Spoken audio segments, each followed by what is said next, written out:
Part of river life might go silent through downtown Clinton. That means trains, and some people are worried. It's tonight's top story.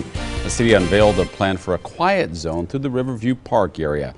Passing trains wouldn't need to sound the horn at every crossing if it's adopted. The city posted the announcement on Facebook yesterday.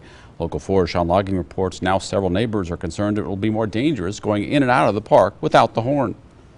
The planned quiet zone would start here at South 6th Avenue and extend all the way to the north end of the park to North 9th Avenue, about 15 blocks in total. It means for any train that passes through this area, you might hear it rumble, but you won't hear it blaring. For friends Amila Keaty and JT Cooley, heading to Riverview Park is part of life in this town, and that includes the trains. It does kind of get annoying if you got plans and you try to come up here and you see a long train that stopped, and sometimes they're stopped for like 25 minutes. You don't know.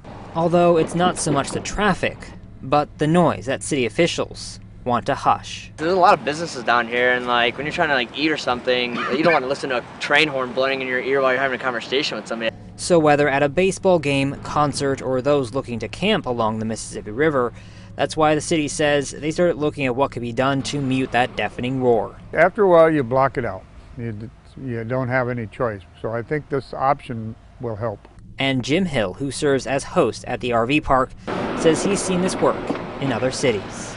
Bellevue hasn't had a problem since they went to the quiet zone up there.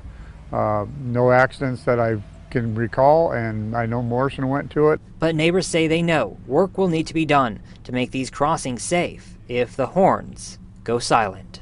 I think the horn benefits with some of these that don't have the arm bar that come down. The city says that some of these intersections in and out of the park would need to be closed, while others would be modified to comply with federal quiet zone regulations. The city will actually be holding an open house next Friday, August 16th from 1 to 3 at City Hall to discuss their plan.